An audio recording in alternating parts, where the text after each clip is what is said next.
Good morning, everyone, and welcome back to another Conversations with Amoda Maa. Hello, Amoda. How are you today? Hello, Kavi. I'm very well, thank you. Good. Okay. Okay, so today I'm going to read a short excerpt from Amoda's book, Embodied Enlightenment, which some of you, many of you maybe will be familiar with. But I'm going to read a section from that, and then I'm going to be asking Amoda some questions about kind of opening up that passage. So let me start with this. Incidentally, this is from chapter 4 of Embodied Enlightenment for your reference. Whether you have temporarily glimpsed an awakened state that has vanished, the light of awakening has revealed itself as the background of your life, or you have not yet glimpsed awakening but feel inexorably drawn towards it, these words may fan the flame of truth until it becomes a furnace of radical awakeness within you. When this furnace consumes all false notions of what an awakened life should look like, the incessant search for anything other than this ever unfolding moment comes to an end. What remains is an unending river of grace, both ineffably divine and utterly ordinary. The discovery that allows you to finally rest in this river of grace does not require your past to be healed of what was broken, nor does it depend on your future being more wonderful than what is happening now. The recognition of awakeness as the inherent nature of all things, including yourself, puts an end to the endless search for a better life or a better self. It marks the end of seeking and the beginning of the possibility of true healing. Very beautiful. So actually yesterday we were exploring this in the online program that we were offering. So this is very relevant and is very juicy. Let me pull out a very short bit and ask you about it. Awakening, you said, isn't about adding anything, but about stripping away what isn't true. That's an important point. Is this stripping away? Let's unpack this stripping away a little bit. Is it painful? Is it effortless? Is it something we can do? Is there a struggle involved? Is it about surrender or a deep radical acceptance? Or all of these? Let's open it up a little bit. Yes. Stripping away sounds painful. And perhaps someone reading these words or listening to these words that you've just read out will interpret it as something difficult, something painful, that somehow I need to really pull away, strip away certain cherished beliefs or aspects of myself. And of course, we will resist this. And really, this is not what is being spoken to. Both from my own direct experience and from, if you like, from that seeing into the nature of how awakeness reveals itself, it really isn't something that we need to do. It really isn't something that we have to struggle with. It really isn't something as painful as trying to pull bits of yourself off. None of that is being implied here. the stripping away that's spoken of, that in these words, really is a falling away, a natural falling away of certain false notions about the self, about me and my life, about me as the story maker, as the actually seeing, as some of these false notions about me and my life get stripped away, I start to see that I am the story maker, and that story about me and my life gets recreated in many ways, and how this is actually a false construct.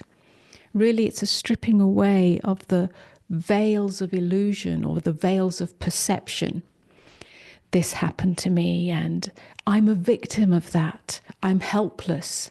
I'm wounded. I'm powerless. These are some of the false notions that we carry. They're false because they're not relevant now. Yeah, they maybe have been relevant at the time that something happened, but when they become part of our psychological structure, they start becoming veils of perception, veils through which we see our lives, and that creates the ongoing narrative about me and my life. This is what falls away. That's not something we have to do. It's something that happens naturally as we turn our allegiance away to what is more true. What is more true in this moment, in my direct experience? Not something that I'm carrying as a lens that I see through. It's the invitation to direct experience. And then that which is no longer upholding that truth, or that does not uphold that truth, falls away naturally. In that sense, it's a stripping away, but it's not painful. At least it wasn't in my experience. It's painful if we struggle, and have to do something.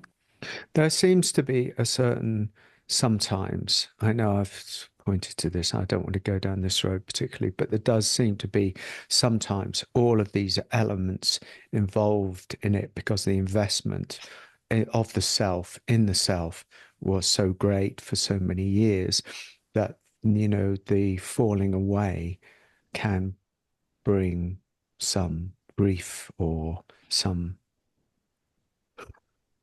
heartache, heartbreak, or something. I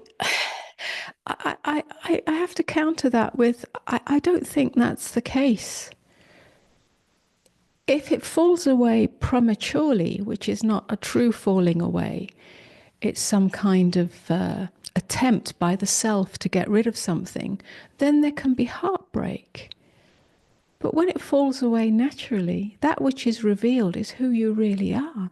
There can be no greater fulfillment than that.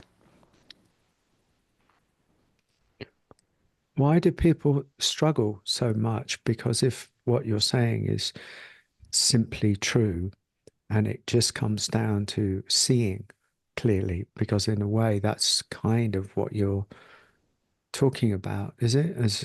Yes and no. I would like to add something to this, and that is, it's not just a matter of seeing. We can see where our false notions are, or what we're carrying as a sense of victim identity or whatever. We can see that perhaps through some support, some process, some insight. But that's not the falling away. The falling away takes place when the fruit is ripe. When the fruit is ripe, that's why I say it's actually natural. If there's an attempt to then take that seeing and say, oh, I've got to get rid of that, because I see it's not really truth, because I'm being told that, or that's the reflection, or perhaps I'm having an insight, but actually the fruit is not ripe. Okay. Then there will be struggle. Then there will be pain. And that's not what we're talking about.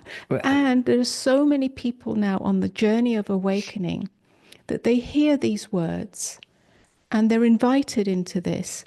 And then there is some kind of conflict that goes on. I'm saying it has to happen naturally. Okay, but if it has to happen naturally, like the fruit ripening, how does the fruit ripen?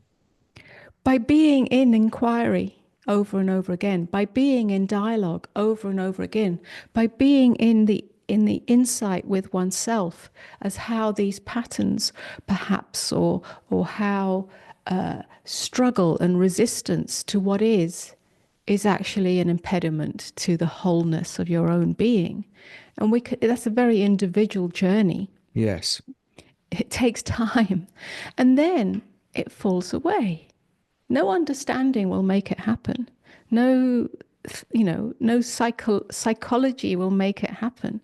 It, one has to have a genuine desire for freedom, but that freedom can't be prefabricated. Can I ask a question that is triggered from this, which is about you?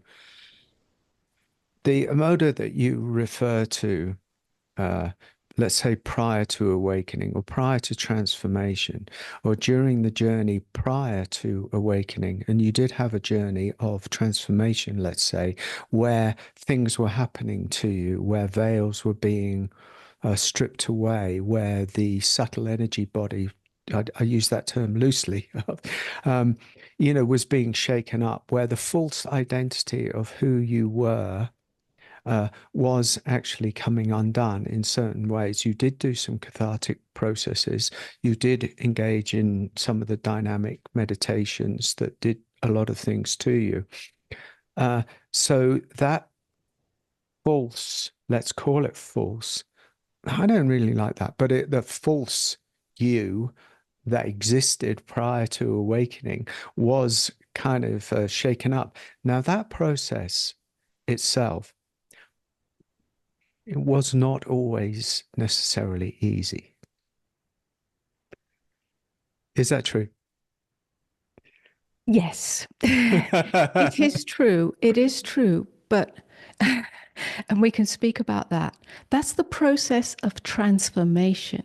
It's not the process of awakening. Okay, Awakening is simple.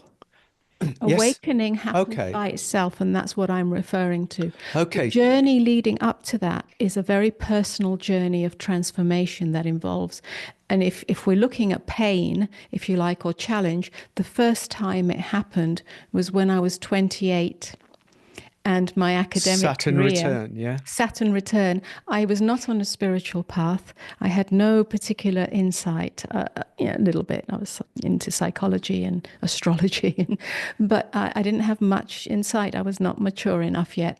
I hadn't embarked on a spiritual journey at all. And something collapsed in my life. It broke apart.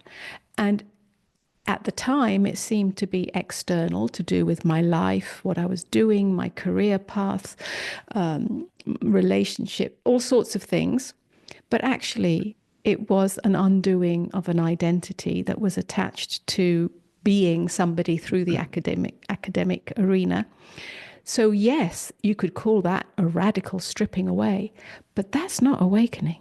And that's Okay, well, not what this I'm is referring to in the book. And that happens for people. Of course it happens. okay. So actually, one of the juicy aspects of this conversation, see how these conversations are very alive between us, yeah? And that is the beautiful thing, is what we're actually discussing in some ways, just to get it clear for people. We're talking about almost two separate things. One is the fire or the movement of transformation. And we're also talking about the nature of awakening. And those two things get very, very blended in and very, very blurred. Right. And they really do, because a lot of people haven't been on transformational paths and they have a glimpse or an insight or an awareness of the awakening and the freedom therein. And there is a bit of a juxtaposition. I won't say problem, but thing. So yeah, that's the juice of this conversation, yeah? Yes, yes, yes, yes. So what do they So, do? so I'm not sure which side of the, that particular sort of field, this kind of blurred area where we're actually addressing, because I'm not particularly interested in the transformation side. No, but we don't have to talk about the transformation side, but I want to just kind of finish that aspect of the conversation by saying, what actually, in a way, do people do then? Because we don't have to walk them through it here. If there's a glimpse, but there hasn't been some sort of personal transformation, because personal transformation is going to be ignited, the very possibility of it will be ignited by being in a field of love, having an experience of the light, seeing something more deeper that you did refer to in your first paragraph. Yeah, something reveals itself, and that can ignite then the transformational path. What do people do? Ignore it or go on it? Just that, Yeah. just to clear up that bit of the Okay. question. Yeah, it's a valid question, of course.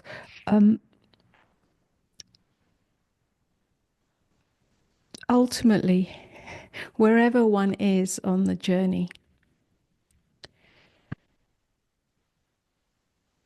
the invitation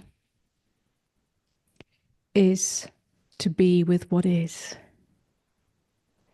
yeah, and inviting a softness in that, if possible, even though something like, my Saturn return was painful, but even in that, there was a deep surrender.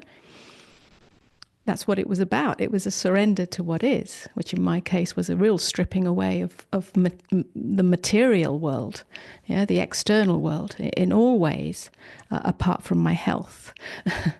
I did that. That was the one thing that remained intact, and my mental health, psychological, although I went through a whole process with it, or a whole inner dark journey with it.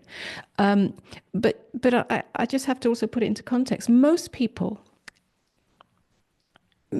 most people, I'll put it in the 90% of people that we speak with that come to our events are not in that early stage. Mm-hmm. They're not like I was when I was 28, and I had no idea. Yeah. Otherwise, you wouldn't be in a spiritual meeting. You wouldn't be in inquiry. These are individuals that are coming, at least to us or to other teachers, that already have either done some inner work or have some maturity or some insight, who are really yearning for something deeper. So already there is something more going on. It's not just a bolt out of the blue, Yeah. as it was for me. In which case it's a whole different conversation, which is not one that I'm qualified to be speaking to. So in that context, the invitation is, whatever is happening, whether it's the loss of a job, the loss of a relationship, whatever, yeah, aging, to invite a softness within that, because everything is a portal to the wholeness of being that underlies all circumstances, all situations, all problems, all dramas, all losses. It's an invitation to know that which is always here. And that doesn't necessarily have to be a struggle. Yeah. Do you think okay, well, we're going to kind of keep on moving, but I actually really want to ask you this personal question about me from where you are. We've been together for 20 years, and my journey has been, I would say, long, although one should never quantify the length of one's journey because everything is individualized in this life. Do you experience me as going through a lot of struggle on the journey that I've actually in the last 3, 4 years have arrived at a place of greater equanimity and depth? I think that's fair to say. Something has happened. Yeah. But the preceding 15 years, in a way, I know I was ill for a long time. Was I in surrender then, or did you see struggle? Because I'm quite like a lot of people. I actually think you're quite a rare being in many ways. Yeah, it's not to adulate you, but I'm a little more like everybody else in some ways, maybe. Can you just shine a light on that? That's a very good and interesting question. um,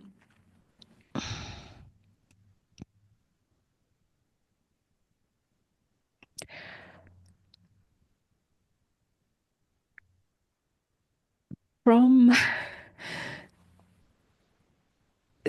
these eyes, if you like, and obviously knowing you quite intimately and being with you on that journey,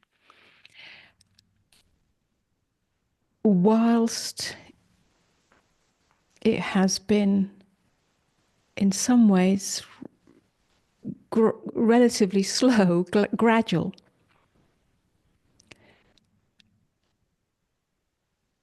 I would not say that you struggled with it. Mm. That's not it's not what I see in you. You have always been willing to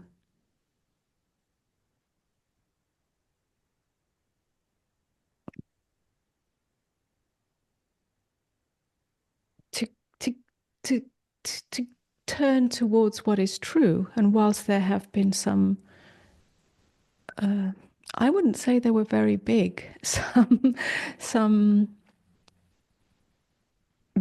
I don't know what they are, beliefs about yourself or about life that might create some struggle or separation.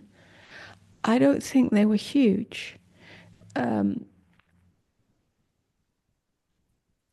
The difference perhaps between you and me is that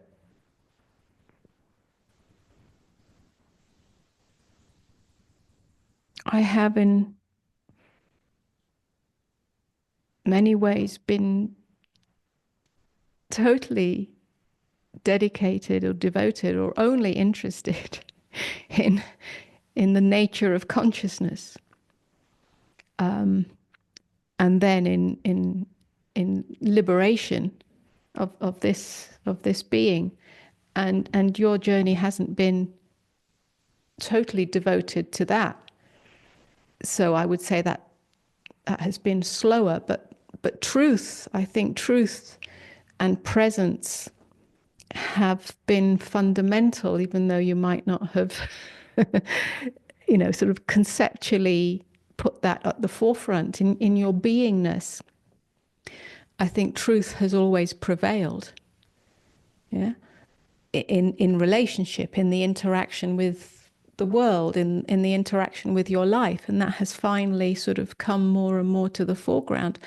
I don't see it. I haven't experienced you as a as a as a big struggler, or there's been no drama, there's been no, I mean, No. apart, you've been ill, yes, of course, but even in that, and I see a great willingness to be intimate with what is and to be true to what is. So then, some mental veils, let's say, have actually come undone. But it's not. I mean, Wow. it's not like previous relationships. Yeah. I'm glad I asked So you this. so I don't I think see it because as a yeah, I problem. thank you. So, yeah, thank you for the reflection. I don't think we've ever really said that, have we? No. Really, but it's like I see, in that conversation, I see you have always been, primarily, that's why you're such a good teacher in a way, is the light and consciousness and nothing else in a way. Boom, and that whereas in a way, maybe because I've got Pisces moon or something, I've sort of come through very, very a lot of actually emotionality, not drama necessarily, but actually to go down to the pits of myself on the emotional level. And I think that I hear what you're saying, and I think that the what you kind of held me through maybe I'm not sure. That sounds a little bit mummy boy thing, but actually did hold a kind of light or a frequency or a resonance, and it allowed me to die and surrender, no matter what. Mm. And that's where the sort of meeting place. That's where we kind of going to come back to what you're talking about, because I I think that I did have that capacity to die. And it sounds dramatic, but it's not dramatic. It's actually very soft. It's Mm. actually, and eventually, gradually, the cliff that was always being talked about Yeah. eroded I, into the I same think ocean. the natural inclination in you, whether you knew it or not, towards love and truth, the Yeah. truth of love, not mummy love, but and a kind of gentle joy, the joy of being, is perhaps innate in you, or was a magnet within this relationship. And so in that sense, I don't see you being against it, fighting it, or going in No. a different direction. So whilst it seems to have been a gradual path, and why not, it usually is, that's what I mean. False notions of the self Yes. fall away when they're ready to fall away in the right field, whether that field is within one's own heart, if you like, or in the field of the heart of a relationship or the heart of a Sangha. It doesn't matter. So we don't have to really struggle. Life will always offer the right doorway. The journey in a way can bring us either way, your way or my way or anybody, can bring us to the same point of actually, to continue a struggle or to give up the struggle. And to give up the struggle is falling. Yeah, I mean, just to add to that, or to perhaps finish it off and move on. Yes, there have been many experiences of falling away, even on the in the later stages of my own journey, whether it was transformation or awakening or spiritual. As you know, the falling away of previous very deeply entrenched relationships, the deeply entrenched relationship with my mother, Mm. um, and and many of my own attempts at creative, I wouldn't call it expression, but creative offering to the world. Many things have fallen away, but in all that, and especially in the more recent years, I don't mean really recent, but the later years of my journey, there was a deep acceptance of all that. There was a deep acceptance of all of it, and that's the only way. Painful or not, it's irrelevant, really.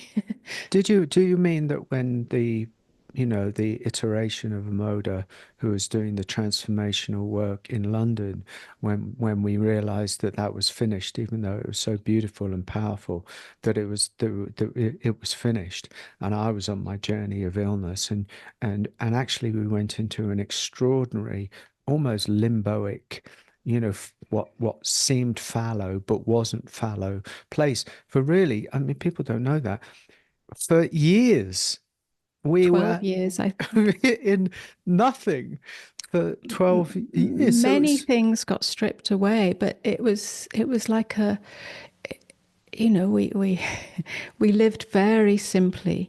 The whole movement, if you like, of ecstatic trance dance that I built up through joy, through enjoyment. There was no agenda in it, but it was very new at the time. It's not these days, but at the time it was a kind of radically new process, if you like, yeah. that drew quite a lot of people. And then when that fell away, and living in London fell away, which was a huge thing, and then all sorts of things. and yet there was such a deep surrender in that, a deep knowing that everything's okay, and what needs to fall away will fall away because something new will be born, but not knowing what that is, and not clutching at it. Where did that come from in you? Where did that deep, trust on a deeper level than the self, come from? Because a lot of people would be like extremely either uncomfortable with it or searching for what am I going to do next, or who am I going to be? Because there is even though there's an awakening happened, there's an incredible loss. I don't mean that dramatically, but it's like an absence because clients fell away, groups fell away, you know, London fell away, everything fell away. I nearly fell away. So you were getting down to the kind of basics, but I witnessed you as never really kind of panicking or saying, what shall I do or anything. It just sort of seamlessly moved into it over a long period of time, of course. So where's Yeah. that come from in you? Well, two things are pertinent here. That particular phase was actually after awakening. Yeah, yeah. So, in awakening, I am one with life. So, what is there to panic about? What is there to, yeah? There's a deep resting in the okayness of what is. Trust isn't even a question here. I am one with what is. So there's nothing to fight against. So that's a radical transformation. But having said that, that was also part of my journey before awakening, albeit a little more, a little less smooth. Yeah, because there was lots of falling away of things then. I don't know then. Then is it innate? Is it inherent in the Mm. personality? I've experienced many losses since the moment I was born. For some people, that becomes Hmm. an ongoing rigidity and fear of life. I learnt very, well, I'm not sure very quickly, but I learnt particularly in India, which I think was the turning point, that fear was a ghost of my own making, really. And I could either live in that fear, I could live in fear of life, I could live in fear of survival, and I've been relatively close to the edge, or I could just be in this moment as it is and recognize in this moment I am here. In this moment I am here. And life starts to unfold from that place. I think I learnt trust, if that's the word, from Right. there. Trust and surrender. So that's not a strategy to overcome fear. That's not fear and its opposite, which is like, I know I'm gonna, yeah, overcome it or anything. That is a very different I thing. learnt to sit inside fear in India. I learnt to sit inside fear of being alone. I learnt to sit inside fear of being in chaos. I learnt to sit inside to sit inside fear of discomfort and shame, being far from home, darkness. I mean, literal darkness, strangeness, and just fear, generic fear, fear of being seen, fear of being myself, whatever that is, fear of making a choice. I learned to just sit inside of it. Fear of survival. Yeah, I came very close to the edge in India. So, so you're talking about not actually moving when fear comes, really. Not applying, yeah, I learned not to be pulled by the mind's fabrication of what may happen. I learnt not to be pulled by the Hmm. enamorment with the self. What's going to happen to me? And I'm all alone, and I need this, and who's Right. going to save me? This is all an enamorment of self with self. Yeah, it doesn't go anywhere. It just becomes a kind of poison. And I just learnt not to. Learnt is not really Mm. the right word, because it implies that I learnt some method or process. It was just really it being in the raw bones of it. I was thrown into it because of a choice I made. I chose to go to India on my own with hardly any money and not knowing anyone or anything. It wasn't a recreational journey. It wasn't a tourist journey. Yeah, it was quite wild. I chose that, but I didn't know what it would mean and what it would entail. But something in Mm. me just knew it, just knew how to be with what is. See, what I'm hearing in a way, in order to bring this into the context of our conversation, is that actually that was prior to your awakening, but actually in some ways was part of the ripening of the fruit and was part of the priming. Because I've never really experienced you as any fearful a fearful person at all. Neither have I experienced you as an egoically strong person. I sort of, my experience of you is that you're sort of a master of inner fear without moving towards it or away from it in a very delicate kind of but true sort of way. So then when awakening, this experience, happened to you in your apartment in your flat that time in 2002, if fear had come along, you were primed, ready to just be in there, be and be, Absolutely. and then That's it. something happened to you, Absolutely. really. It's like the primordial fear came undone because I'd Yeah. faced, if you like, or been in the energy field of fear so many times without Mm. the panic and the selfing that goes on in that. That was a journey of surrender. So that when the primordial fear revealed its face, and there was a surprise, I'm like, oh, there's more. And it's deeper and it's bigger and it's more unknown. And it's not about anything. It was simply,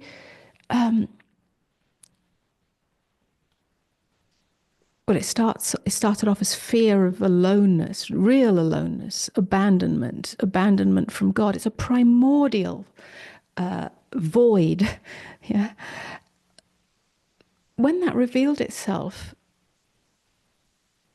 A, it was a surprise, and B, it was like, well, it's the same. What else to do? Basically, the self dies in it. So, whichever stage it is, if you like, the invitation is always for the self to die in it. But it's such a beautiful death, and it can't happen really until the fruit is ripe. And along the way, there is ripening. So, we can't force it. Yeah. Yeah. It's not a how to. That's why I say it's actually quite simple. It's almost like you slip into it when you're ready, but you can't wait till you're ready. There's almost a kind of Mhm. journey of willingness and mastery along the Mhm. way. Yeah, along the way, whether that's through meditation, whether that's through inquiry, whether it's through just the journey of life, all of that. It's like there's nothing you can do about it, but there's nothing that you can't not do about it either, because you have to be willing to show up to it. I do think that there's actually more availability now. I don't know, because the fields around various teachers or around, it's kind of spreading, and it just feels to me you were very alone when it happened, when all this happened to you.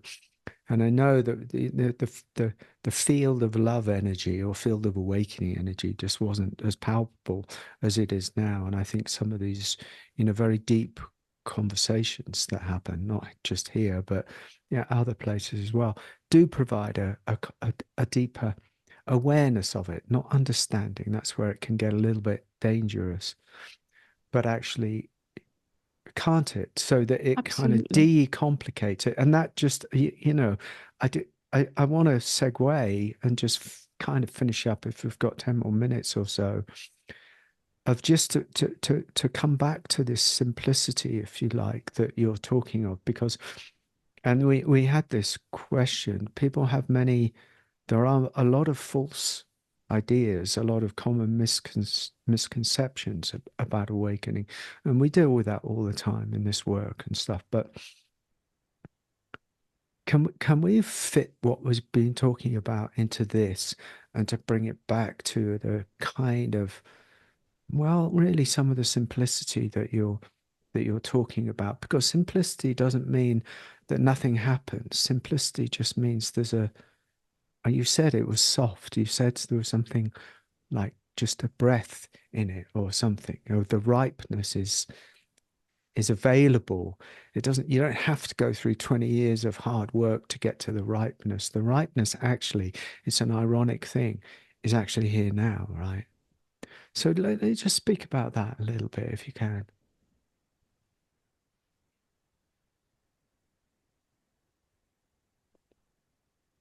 Let me just pick up on that. Which aspect of that are you asking about? Well, I want to just kind of end on making sure that, you know, what your invitation is kind of clear. Yeah. So that we had a conversation about transformation, and then I asked you about me and what you saw, and then we talked about you know, we've been around the houses a little bit, and I just like I like to come back to something. I asked you whether stripping away is painful, effortless, or a struggle or a surrender, and you kept kind of coming back to really a simplicity that's available, that's possible. And so it's really just to kind of come back to that, really. Okay. Yes.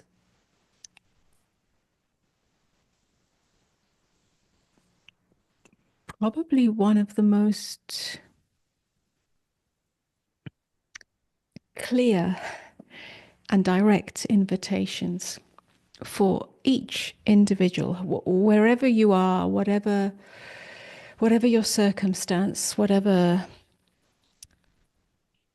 stage or level. I don't like the use of those terms, but wherever you are, you're on your journey of transformation or awakening or understanding or softening. The invitation really is to notice in one's life, as you go about your day, in your experience, where there is resistance. Resistance is the sign. Resistance is, if there's resistance to what is, and therefore if there's resistance, you experience tightening, you experience tension, you experience struggle, you experience fear, you experience shrinking, you experience helplessness. Everything that is a diminishment, a contraction, whether it's a psychological contraction, mental, emotional, or physical contraction, arises from resistance to what is. If we can notice that, the invitation is, if you can notice that in yourself, become attuned and notice how it is a mechanism of closure that has become habitual, that actually doesn't serve anything. It doesn't serve the outcome. It doesn't serve your well-being. It doesn't serve life's fullness. It doesn't serve love. It only serves to put you in a prison. If you can notice that, then what? Well, then you have a choice. You can carry on, or you can just simply soften in the midst of whatever it is you're trying to resist. You can just soften. You can. That's surrender. Mm. Surrender, not to anything, but surrender that mechanism that wants to shrink because it's never helped you. It doesn't help you. It's an illusion. Oh, but it's going to protect me. It doesn't protect you. It just makes you tighter. And if you're tight, you're separate from life. Life can't support you. In this moment, soften, die. That's a death. A simple death. It's like an exhale. In this moment, that's all it is. One moment at a time. That is the journey of awakening. Awakening out of the dream of self that is encased in an imaginary prison of poor me. I have to tighten, I have to shrink. Just in this moment. Yeah. If anything, all the transformational work that I did, we did together, breath work, movement work, cathartic work, everything that you can mention that was put into that bag is all about the exhale. Yeah. The exhale took me to awakening. If we can continue to exhale in every moment of life, I don't care how painful it is, how difficult it is, what story the mind makes up about it, but in this moment, if you exhale, for a moment, the veils will clear and you're just here. That's all it is. Eventually, that becomes the ongoing reality or the eternal reality. One of the things, one of the misconceptions that I've noticed that we've talked about that is included here is that enlightenment or awakening is some state that's perennial, that is just fixed, and we arrive there and it's the magical Shangri-La of awakening. But I hear what you're saying is that actually enlightenment is this moment, breath out, this moment, breath out, this moment, breath out. It's always occurring. Enlightenment is always taking place in the now, in the now, in the now, not somewhere up ahead. And it becomes more graceful, more abiding, so that that breath out doesn't require so much attention. But until then, in a sense, it's in the now, in the now, in the now. That's what we. That's a beautiful way of saying it. I mean, I think yesterday in our program, our online program, I think I said something like, I live in a constant state of surrender. Well, that's what you're talking about. It's not something that has to be done. It's not a practice. There's no effort. Neither is it some sort of passive doormat kind of situation. But it's a state of surrender because it's just the softness of openness always. What is here, what is here, what is here is what is here. I suppose the Zen tradition would call it the suchness of things. The suchness of things implies that the veils of perception, the veils that we perceive things through, this should be happening, this shouldn't be happening, I want this, I don't want this, I like this, I don't like this, and so on, actually come undone. And all that remains is the suchness of things. And in that suchness, far from it being a sort of dry, meaningless place, there's the natural joy of beingness arises. Yeah. It's not a superficial, peripheral joy. It's not a joy about anything. It's just a gentle okayness with how the river is flowing. And that river can flow in a gentle way. It can flow in a very quiet way, or it can be, bubbling and torrential. And it's all vibrance, aliveness. I think that's what I was going to say is like the we did talk about this a little bit, the natural, what one could call intelligence. We have to be careful with that word in a sense, but the natural aliveness inherent in us, inherent in it, inherent in existence, starts to reveal itself. Whatever is happening, it's there always, and you only taste it by the moment to moment, breath out, Yes. breath out, breath out. Yes. And actually that inspires me to say that as a way of asking you to reflect on this. Is it not true, and I've noticed, and I think you've noticed, that as you've come to this over your long journey, to this natural state of beingness, you can call it equanimity, you can call it peace, you can call it whatever you like, but it's a kind of natural state of beingness. It's no longer veiled by certain mental beliefs, whatever they are, self-constructs, let's say. Is it not true that an innate intelligence, let's call it wisdom, has arisen in you? And it's not come from learning, it's not come from reading, it's not come from anything. Isn't it like that?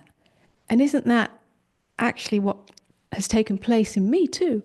But I've seen it, I've seen it come alive in you. I don't know what, my journey is a bit different. But, it's like, well, where does all that wisdom come from? Where does that innate intelligence, either in the relationship with yourself, let's say, but also in your relationship with others that you may work with through our teaching, through one-to-one sessions.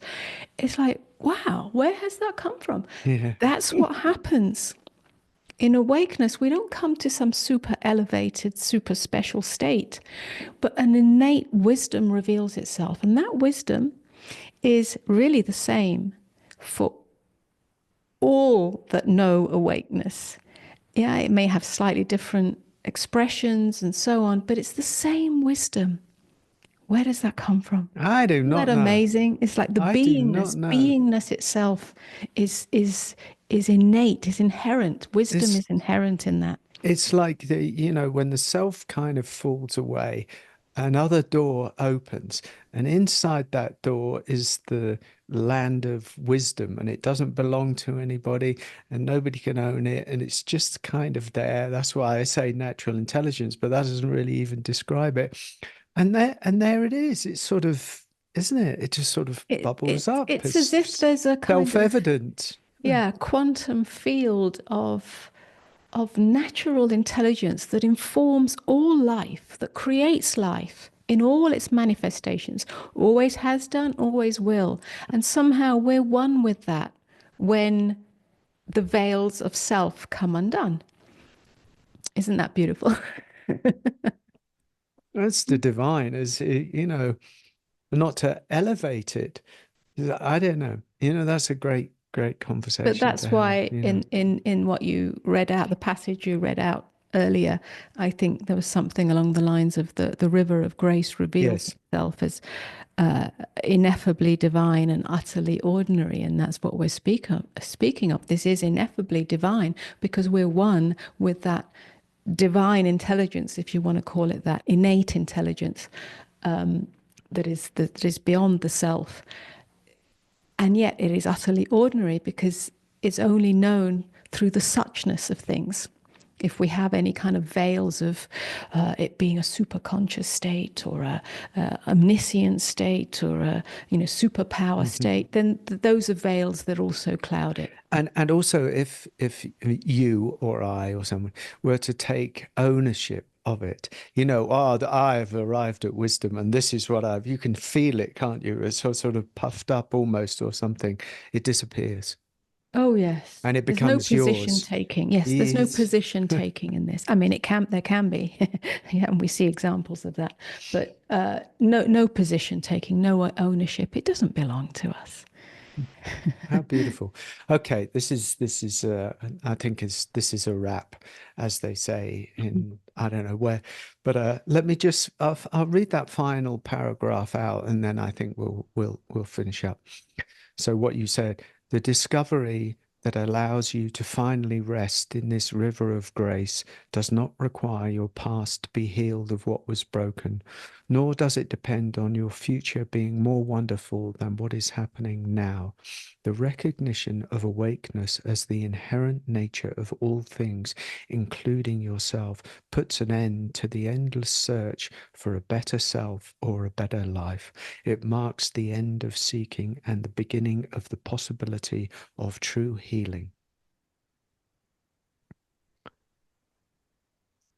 Okay. once again, I've seriously and thoroughly enjoyed my conversation with you, and thank you for sharing.